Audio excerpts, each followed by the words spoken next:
how to do background check for Uber. So here I have this article loaded up. So lodge a background check. Partners are required to pass a criminal background check through the National Crime Check. Alright, so how it works, background check process overview.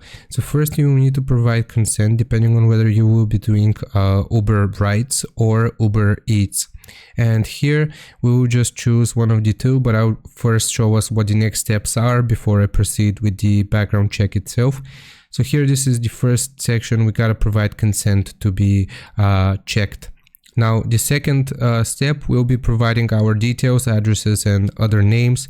So details will be pre-populated based on our Uber profile, so whatever we have set for our Uber profile, and we just gotta make sure that everything is filled out correctly. We will need to provide 5+ years worth of address history, so if we have moved for any addresses outside of Australia, we will need to fill out it as accurately as you can. And then if you have used any previous names, you also gotta give those when it comes to the national check.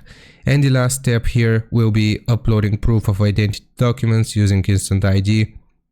So, sorry. So we'll need to do proof of identity requirements.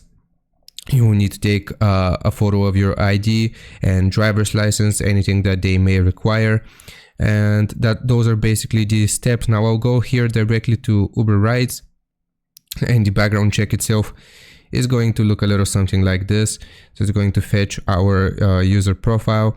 So it is going to require your first name, your middle name, and last name.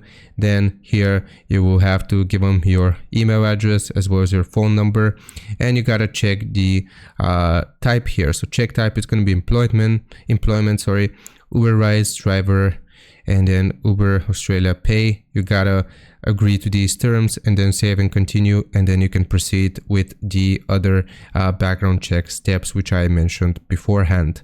So I hope this helps. Leave a like and sub. I'll see you next time.